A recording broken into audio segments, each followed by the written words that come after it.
말씀 준비하다가 이제 관련된 이런저런 뉴스를 이렇게 보다 보니까 이런 내용들이 뉴스에 연관되어서 나오더라고요. 인도에서 한 10대들로 보이는 아이들이 한 10명 정도가 사진을 물속에서 지네들끼리 찍는 장면이 나왔어요. 여느 사진과 별반 다를 게 없잖아요, 그죠? 근데 그 사진이 특별했던 건 뭐가 특별했냐면 자기들 친구들 무리에서 이탈된 한 친구가 물에서 꼬르륵거리면서 빠져서 죽어가는 그 장면이 사진 뒤에 그대로 찍힌 거예요. 근데 자기들은 아무도 몰랐어요, 그 장면. 나중에 사진을 찾아놓고 보니까 애가 나중에 없는데 확인해 보니까 죽어갔다라는 거를 발견을 뒤늦게서야 이제 하게 되었던 거였어요. 어제 이런 뉴스가 있더군요. 멕시코의 한 강가 근처에서 물에 빠져서 의식을 잃은 사슴 한 마리가 있는데 청년 하나가 가다가 그 모습을 지켜보고 그 사슴을 입에다가 입을 맞춰가지고 인공호흡을 연거푸 해가지고 그 사슴을 일으켜가지고 살려낸 그런 뉴스도 있었습니다. 죽는데도 관심이 없는 그런 모습과 동물이 죽어가는 것을 살리는 그런 모습의 뉴스를 보면서 참 우리가 죽고 살리는 것을 우리가 어떻게 할 수 있는 위치에 있는데 우리가 참 무심하게 살아갈 수도 있고 동물조차도 관심을 가지면 살릴 수도 있겠구나 라는 생각을 해보게 됐어요. 어제 뉴스에 이런 제목이 있더군요. 며느라기라는 인터넷에 나오는 만화가 요즘 많은 사람들이 본다고 하더라고요. 사춘기라는 말이 있죠. 갱년기라는 말도 있습니다. 며느리가 되면 겪게 되는 이 시기를 며느라기라고 며느리의 시기라고 웹툰 이 제목에 적혀져 있습니다. 시댁 식구한테 예쁨 받고 싶고 칭찬받고 싶은 그런 시기. 보통 결혼한 지 1, 2년이면 끝나는데 사람에 따라서는 한 10년 넘게 걸리기도 하고 평생 안 끝나는 사람도 있다고 합니다. 시어머니 생각에는 이렇게 생각한다고 합니다. 내가 우리 시어머니한테 시집살이 한 거에 비하면 너 며느리 너는 아무것도 아니다. 이렇게 생각을 하고 며느리를 대한다고들 합니다. 이 신념에다가 믿음이 더해지면 며느리를 잡게 되는 거예요. 명절에 며느리를 잡고 아들, 딸을 잡고 시부모를 반대로 잡고 친정부모를 잡고 남편과 자녀들을 쥐잡듯이 잡으면서 혹시 명절을 보내지 않으셨는가 모르겠습니다. 여러분, 잘못된 신념 더하기 믿음이 더해지면 사람을 잡는 일이 생기게 되는데 오늘 본문 사울의 내용도 크게 다르지가 않습니다. 사울도 잘못된 신념에 사로잡혔던 사람이었습니다.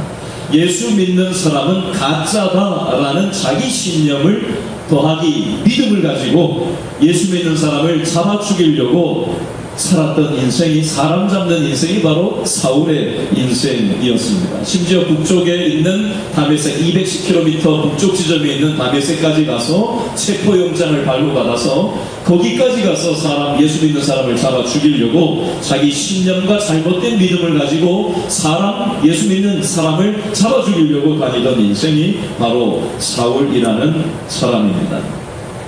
이 사울의 삶이 사람 잡는 인생에서 사람을 살리는 인생으로 오늘 변화되어져 가는 과정을 오늘 말씀을 통해서 살펴보게 될 텐데요. 무엇이 사람 잡는 인생을 사람 살리는 인생으로 바꾸게 됐는지 그 원인이 어디에 있는지를 우리가 이 초점을 가지고 오늘 말씀을 살펴보려고 합니다. 사도행전 9장을 사울의 회심장이라고 부릅니다. 사도행전 22장과 28장에서도 회심 내용이 나오는데요. 우리가 지난주 살펴봤던 9장 1절로 19절 앞부분에 보니까 예수 믿는 사람을 다메섹까지 가서 잡아 죽이려고 가던 이 사울에게 부활하신 예수님께서 극적으로 나타나셔서 사울에게 함께 하시는 장면이 우리가 지난주에 살펴봤다면 오늘은 다메섹에 들어가서 그곳에서 예수 믿는 사람들과 함께 교제를, 믿음의 삶을 나누면서 그 믿음의 사람들끼리 영향을 받은 이 사울의 모습이 오늘 또 나오고 있습니다. 자, 이 그림을 가지고 우리 19절 하반절 사울이부터 한번 다시 읽어볼까요? 시작. 사울이 어디에 있는? 다메섹에 있는 제자들과 함께 며칠 어떻게 했어요? 있을세.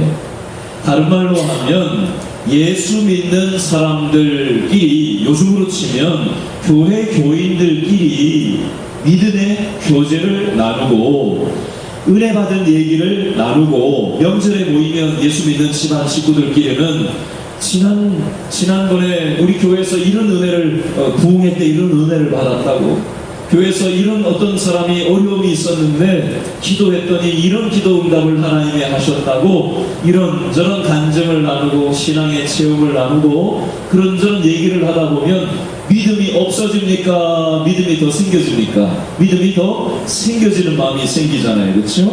지금 며칠 동안 다메섹에 있는 제자들과 사울이 함께 이 신앙적인 간증 얘기를 하다 보니까 예수님께서 나를 위해 십자가에 죽으시고 3일 만에 부활하시고 또 수많은 사람들에게 나타내 보여주신 그 부활 기적의 능력들에 대해서 이 은혜 받은 사람들이 함께 사울과 은혜를 나누다 보니까 사울이 믿음이 더 많이 생겨진 거예요. 안 그래도 극적인 체험을 한 터라 이게 뭐가 내가 사는 게 잘못 살아왔다는 걸 깨닫고 이제 예수님이 계시다는 걸 좀 알긴 알겠는데 눈에 보이진 않으니까 이게 확실하게 뭐가 안 잡혔는데, 이 믿는 사람들이 여기저기서 신앙 간증을 막 하는 걸 들으면서 더 한층 사울의 마음속에 믿음의 마음이 강화된 겁니다. 그래서 사울이 어떻게 행동을 취하는지 20절 말씀을 읽어볼까요? 시작. 즉시로 각 회당에서 예수가 하나님의 아들이심을 어떻게 하고 있죠? 사울이 전파하니. 21절. 듣는 사람이 다 놀라 말하되 이 사람이 예루살렘에서 이 이름을 부르는 사람을 멸하려던 자가 아니냐. 여기 다메섹에 온 것도 그들을, 예수 믿는 사람들을 결박하여 대제사장들에게 끌어가고자 함이 아니냐 하더라. 아멘. 22절 시작. 사울은 힘을 더 얻어 예수를 그리스도라 증언하여 다메섹에 사는 유대인들을 감옥하게 하니라. 아멘. 믿음의 교제를 많이 잡고 하다 보면 이렇게 전도하고 싶은 마음, 내가 받은 은혜를 나누고 싶은 마음이 생겨지는 거예요. 지금 사울이 지금 받은 은혜를 나누고 싶어가지고 증언하고 증거하고 전파하는 모습이 나오고 있습니다. 미국의 LA 다저스라는 야구팀이 있는데 거기에 투수 커쇼라는 투수가 있어요. 젊은 투수가 있는데 이 투수의 기사가 국민일보에 실렸는데 이런 내용이 실렸더라고요. 이 투수는 볼을 던져가지고 스트라이크를 하나 넣으면 그 스트라이크 하나 나오는 것마다 500불을 아프리카에다가 돈을 송금을 한대요. 그래서 아프리카에 있는 먹을 것이 없고 힘든 사람들을 위해서 자기 돈 스테이크 하나 넣을 때마다 500불을 넣고, 500불이면 우리나라 돈으로 하면은 한 얼마죠? 500불 한 50만원 되나요? 맞아요? 70이에요? 60, 70? 그 정도 돼요. 한 개 던질 때마다. 그리고 기업체에서 후원으로 100불이 더 추가돼가지고 600불이 한 개 던질 때마다 아프리카로 날아가요.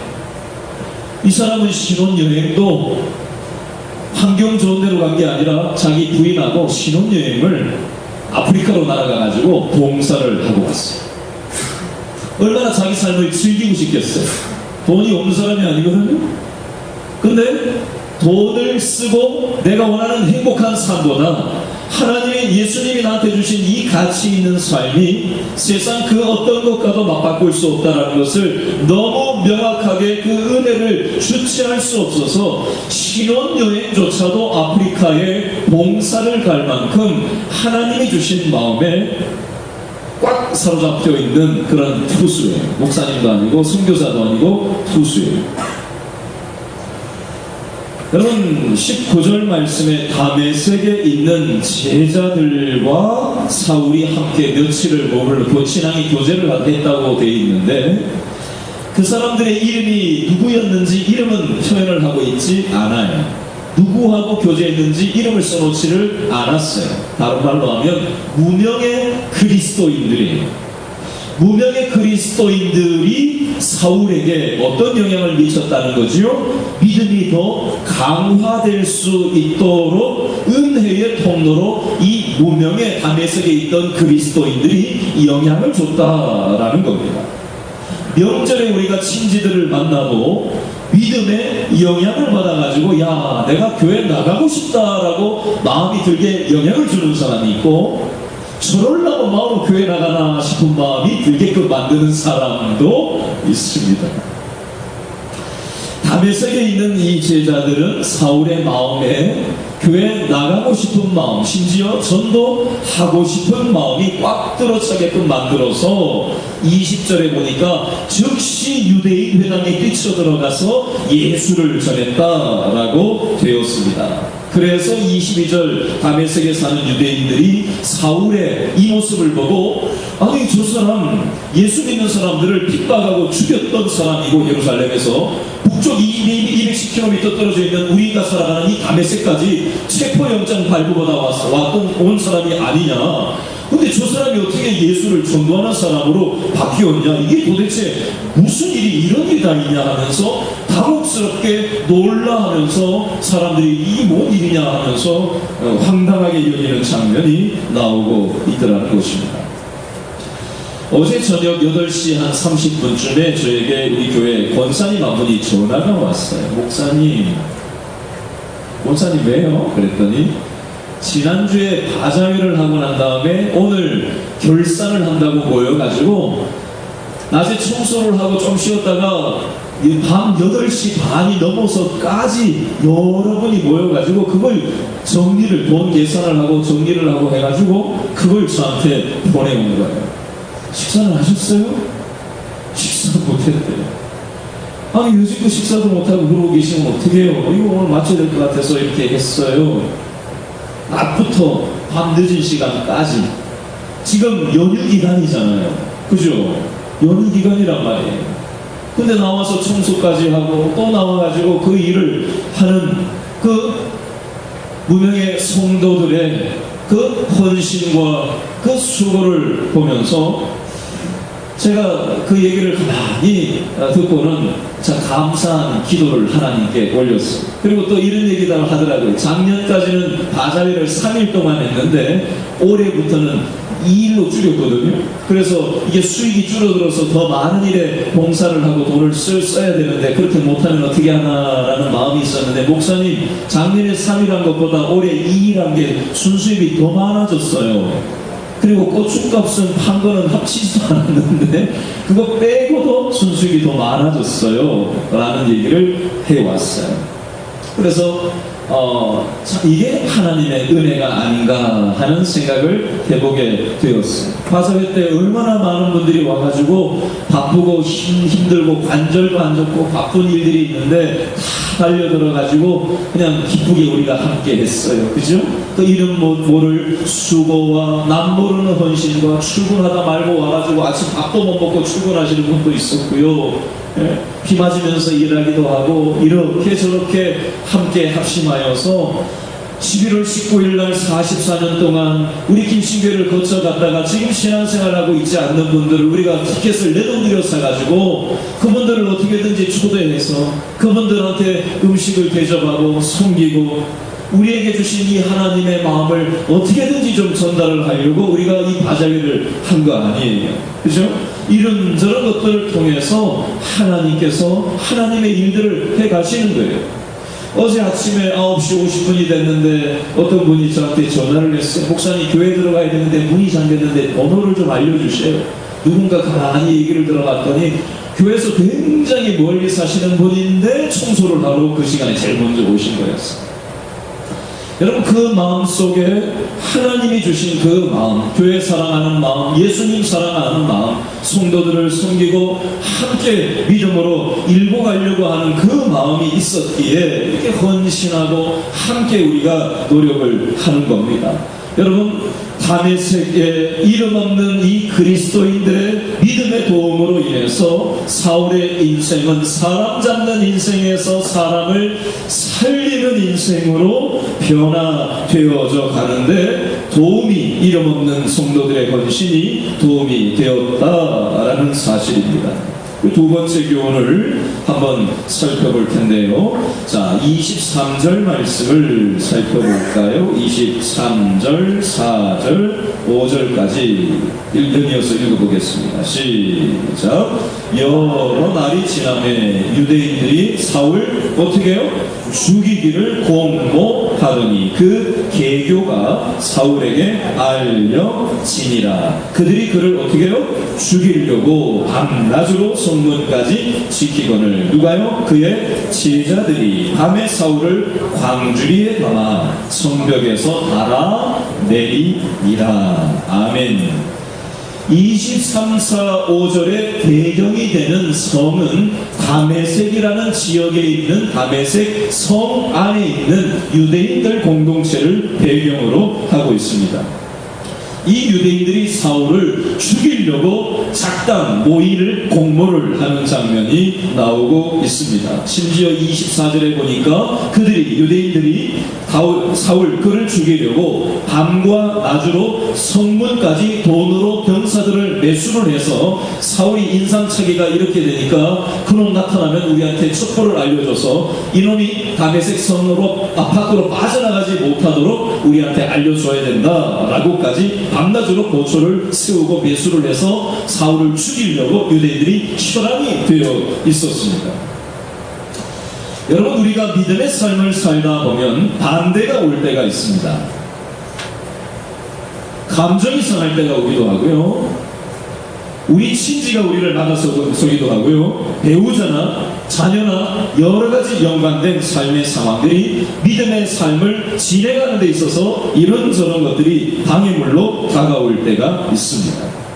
그것 때문에 우리는 믿음의 삶을 적당하게 살 것을 생각하고 그 기가 꺾일 때가 있어요. 사울도 지금 자기 잡아 죽이려고 이렇게 혈안이 돼서 날뛰니 적당히 신앙생활하면 이렇게 죽임당할 일이 없는데 믿음을 제대로 살아보려고 달려들면요, 사단도 가만히 있지 않는다.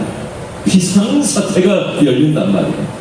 우리 지금 남북이 정세가 지금 비상사태에 있는 것처럼 영적인 세계에 있어서도 믿는 사람들이 적당하게 안주하면서 예배당 안에서 갇혀서 신앙생활하면요, 썬데이에 주일날 예배당 안에서 기계적인 예배만 드리고 일상생활은 세상하고 똑같이 살아버리면요, 영적인 비상사태가 일어날 일이 전혀 없어요. 그러나 사단은요, 성도들이 무언가 관심이 내 안에 머물지 않고 기도 제목이 내 안에 머물지 않고 잃어버린 영혼, 믿지 않는 영혼, 하나님의 나라를 위해서 우리가 관심을 가지고 하나님이 기뻐하시는 데 우선순위를 두려고 몸부림치기 시작하면 영적 비상상태를 선포하고 그것을 어떻게든지 막아서려고 가지가지 방법으로 우리에게 다가오게 되어져 있습니다. 그러면 하나님은 뒤집어 지고 계시냐? 그렇지 않습니다. 하나님은 24절에 어떻게 하시는지 한번 볼까요? 24절 앞부분만 시작. 그 계교가 누구에게? 사울에게 알려지니라. 사울 너 죽는다, 당신 죽는다 하는 얘기가 사울에게 들려진 거예요. 누가 사울에게 유대인들이 당신 죽이려고 한다는 얘기를 했는지는 밝히고 있지 않아요. 누가 어떤 상황에서 얘기했는지는 잘 모르겠어요. 그러나 인간적으로 보면 사람이 얘기한 것 같고 환경이 얘기한 것 같지만 하나님께서 이 사실을 사울에게 알려지게 하셨다라고 믿음의 관점으로 우리는 볼 필요가 있어요. 또 하나 25절 다같이 시작. 그의 누가요? 제자들이 밤에 사울을 광주리에 담아 성벽에서 달아내려서 그 성을 탈출할 수 있도록 도와주는 장면이 나옵니다. 인간적으로 보면은 사울 측근들이, 제자들이 사울을 피신시켰다라는 관점으로만 볼 수 있겠지만, 이 사람들도 목숨 내놓고 이렇게 해야 되는 거거든요. 위험을 감수하고 믿음이 아니라면 자기 목숨 내놓고 사울을 달아내리기 어렵겠죠. 어쨌든 그 마음속에 하나님께서 제자들의 마음속에 믿음의 마음을 주시고 사울을 구하기 위한 방식으로 이렇게 저렇게 하나님이 뒷짐만 찍어서 계시는 것이 아니라 도와주시는 하나님이다라는 차원을 여러분 생각해 보시면 좋겠습니다. 지금 23, 4, 5절은 다메섹에서 있었던 믿음 생활을 하려고 할 때 오는 어려움이 생겼을 때 하나님이 어떻게 도와주셨냐라는 측면을 살펴봤다면 26절부터 30절까지는 다른 지역으로 사도 바울이 이제 옮겨가는 장면이 나오고 있어요. 26절 읽어볼까요? 시작. 사울이 어디로 가죠? 예루살렘에 가서 제자들을 사귀고자 하나 다 두려워하여 그가 제자됨을 믿지 아니하니. 아멘.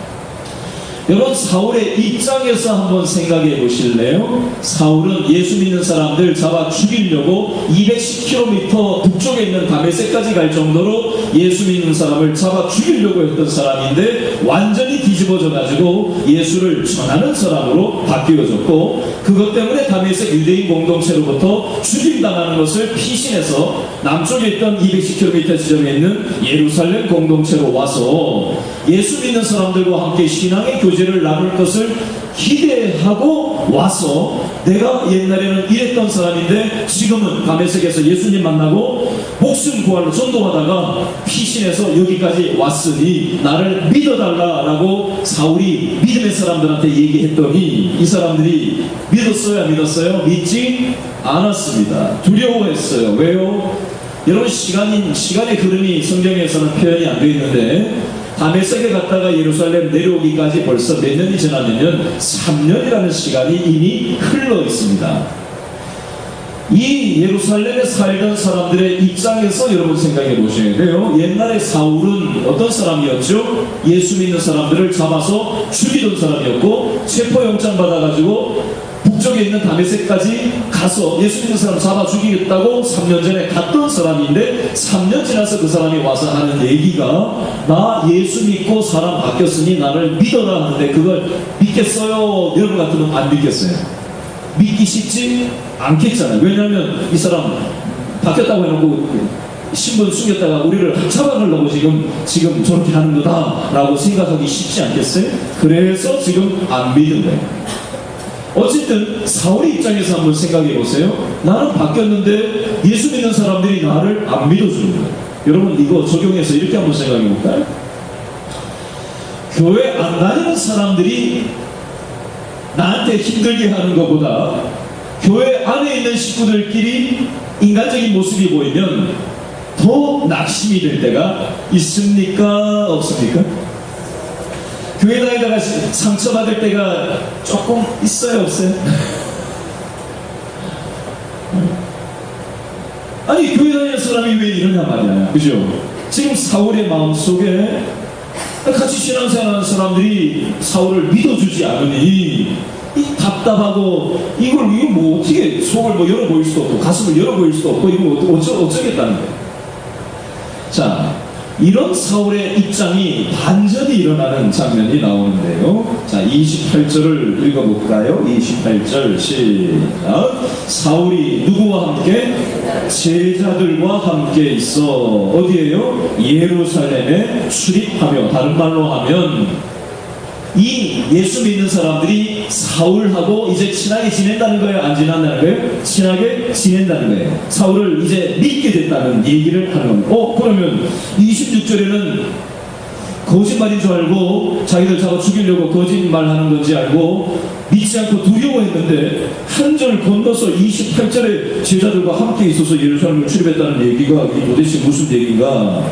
그러면 그 사이에 있는 27절이 뭔가 단서가 될 거잖아요. 그죠? 그러면 27절에서 어떤 일이 있었는지 한번 읽어볼까요? 27절 시작. 누가요? 바나바가 누구를 데리고? 사울을 데리고 누구에게? 사도들에게 가서 그가 사울이 길에서 어떻게 주를 보았는지와 주께서 그에게 말씀하신 일과 다메섹에서 그가 어떻게 예수의 이름으로 담대히 말하였는지를 전하니라. 누가 전했어요? 바나바가 사울을 예수 믿는 사람들의 제일 대표자였던 사람 야고보하고 베드로에게 아마 찾아갔던 것으로 보여집니다. 사도들의 대표자인 이 사람들에게 찾아갔던 것으로 보여집니다. 그래서 이 사람이 옛날에는 우리 예수 믿는 사람을 잡아 죽였던 앞제비였지만 지금은 다메섹 가다가 예수님을 만나게 되고 그리고 예수님으로부터 말씀을 듣고 눈을 그쪽으로 뜨게 되고 거기에서 180도로 바뀌어서 유대 회당들, 다메섹 유대 회당을 다 다니면서 전도를 하다가 그 사람들한테 잡아 죽임을 당할 것을 피신해서 3년 만에 여기까지 온 사람이라고 누가 사울을 대변해서 얘기하고 있는 거예요? 바나바라는 사람이 대변해서 얘기하고 있습니다. 그러면 사울의 말은 왜 이 사람들한테 안 먹혔는데 바나바의 말은 먹히고 있을까요? 무슨 차이일까요? 사도행전 8장 3절 말씀에 보니까 3년 전 사울은 어떤 인물이었죠? 예수 믿는 사람을 잡아 죽이던 인물로 사도 바울의 삶의 모습은 예수 믿는 사람을 잡아 죽이는 것으로 기독교인들은 그 당시에 인식하고 있었습니다. 근데 바나바는 어떤 인물이었냐면요, 별명이 하나 있었어요. 이 사람의 별명은 사도행전 4장 36절로 37절에 보니까 번역하면 위로의 아들이라 라는 표현이 나와요. 또 다른 표현을 하면 바나바라는 사람은 항상 다른 사람을 위로하고 격려하고 다른 사람을 축복하고 다른 사람을 낙심 있는 사람을 격려해서 밥도 해먹이고 살리고 믿음의 영향력을 줘가지고 아주 덕스럽게 믿음 생활을 잘 하는 그 바나바를 보기만 하면은 교회 나가고 싶은 마음이 들고 바나바를 보면은 예수님 보는 것 같고 그렇게 삶이 말만 번지르르게 하는 기독교인이 아니라 행실이 뒷모습이 진짜 덕스럽고 야 참 저 사람 보니까 교회 나가고 싶다라는 마음이 누가 봐도 들게끔 행동이 살아있는 사람이었기 때문에 이 바나바가 하는 얘기라면 틀림이 없다. 사울을 못 믿어도 사울의 행동은 우리가 못 믿어도 바나바의 행동을 예수 믿는 모습을 보니 저 사람 말이라면 틀림이 없다라고 믿어준 거예요. 그래서 사울이 이제 예수 믿는 사람들과 함께 예루살렘에서 출입하며 제자 공동체에서 함께 공동생활을 할 수 있게끔 되었다라는 의미가 되겠습니다. 23절로 28절을 다시 정리하면 다메섹에서도 사울은 예수 믿는다고 내처짐을 당했고 예루살렘에 가서도 처음에는 예수 믿는다고 내처짐을 당하고 믿는 사람들한테도 인정받지 못했지만 하나님께서 24절에 그 죽이려고 하는 계교를 사울에게 알려지게 하시고 여러분 우리가 살다 보면 오해받을 때가 있어요. 교회 안에서도 오해받을 때가 있고요. 가족끼리도 오해받을 때가 있고요. 직장에서도 오해받을 때가 있어요. 그렇죠? 그러나 하나님께서 어떻게 할 때가 있어요? 드러내실 때가 있어요. 24절에 그 계교가 사울에게 드러나진 것처럼 알려진 것처럼 하나님께서는 우리의 억울함을 풀어주실 때가 있으니 하나님께서 일하실 때를 기대하고 믿음으로 참고 인내하고 그 자리에 머물러 있다 보면 하나님께서 함께 하실 때가 있다라는 교훈으로 적용해서 생각해 볼 수 있습니다. 25절 아까 얘기했던 것처럼 제자들을 붙이셔서 사울을 구해 주시고 27절에는 바나바를 통해서 사울을 또 구해 주시는 장면이 나오고 있습니다. 여기까지 해서 설교가 끝나면 좋은데 우리가 또 하나 좀 생각을 마지막으로 해볼 게 하나 있어요. 30절을 읽어볼까요? 시작. 형제들이 알고 가이사랴로 데리고 내려가서 어디로? 다소로 보내니라. 다소라는 지역은 자, 형제들이 뭘 알고 사울을 피신을 시켰죠? 29절에 보니까 사울을 잡아 죽이려고 하는 것을 알고 가이사랴로 데리고 내려가서 다소라는 지역, 현재 터키에 해당하는 지역인데요, 사울의 고향 땅이기도 합니다. 여러분, 명절에 우리가 친지들을 만나면 뭐 자식 얘기 많이 하잖아요, 그죠? 자식 얘기, 건강 얘기, 뭐 노후는 어떻게 보낼 거냐, 애들 뭐 학교는 어디 다니냐, 뭐 취업은 했냐, 뭐 결혼 뭐 어쩌고 애 낳는 거 뭐 이런저런 얘기가 보통 화제에 이렇게 올라오잖아요, 그죠? 여러분, 사울의 입장에서 한번 생각해 보실래요? 오늘 사도행전 9장에는 표현이 없지만 갈라디아서 2장 1절 말씀에 보면 이런 표현이 나와요. 14년 후에 내가 바나바와 함께 디도를 데리고 다시 예루살렘에 올라간다니. 다시요. 14년 후에 내가 바나바와 함께 디도를 데리고 다시 예루살렘에 올라간다니. 예루살렘에서 예수 전한다고 죽이려고 하는 걸 피해가지고 믿음의 형제들이 자기 고향 땅, 사울의 고향 땅 다소에다가, 요즘 터키 지역에다가 데려다 놨단 말이에요. 근데 이 터키에서, 다소 지역에서, 고향에서 14년이라는 시간 동안을 벗어나지 못하고 여기에서 인간적으로 보면 썩는 시간을 보내야만 했습니다.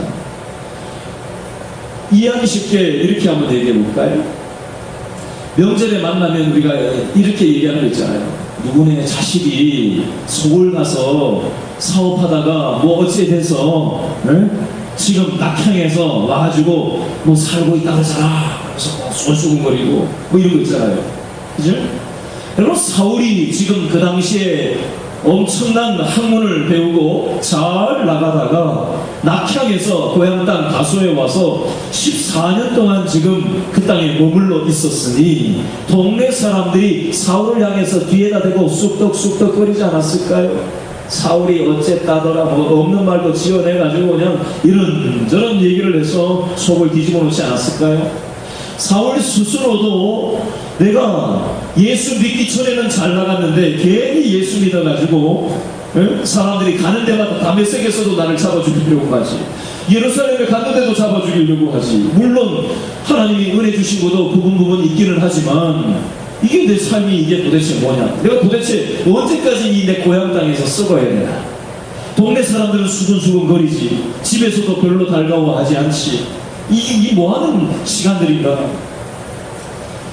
여러분, 사울이 그저 자기 혼자 구원받고 예수 믿는 것으로 끝날 인생이었다면요, 이렇게까지 연단을 시킬 일이 없을지 모르겠어요. 그러나 지난주 본문이었던 9장 15절 말씀에 보니까 예수님께서 사도 바울을 가라라고 말씀하시면서 내가 너를 어디에 쓰려고 너를 가라고 하는 거냐면 이방인들, 임금들, 이스라엘 자손들, 이건 뭘 얘기하냐면 빈, 부, 귀, 선, 어리거나 나이가 많거나 돈이 있거나 없거나 유대인이거나 이방 사람이라 전 세계 어떤 사람도 예외 없이 내가 너를 통해서 하나님의 이 복음을 전하는 사람으로 쓰려고 한다. 믿음으로 네가 가라 라고 한 게 있었거든요. 그러면 사울은 어떻게 기대했냐면 다메섹으로 가면 전도하면 다 교회 나올 줄 알았어요. 예루살렘 가서 전도를 하면 다 자기 믿어주고 다 교회 나올 줄 알았어요. 근데 다 가는 데마다 다 잡아 죽이려고 했거든, 자기를.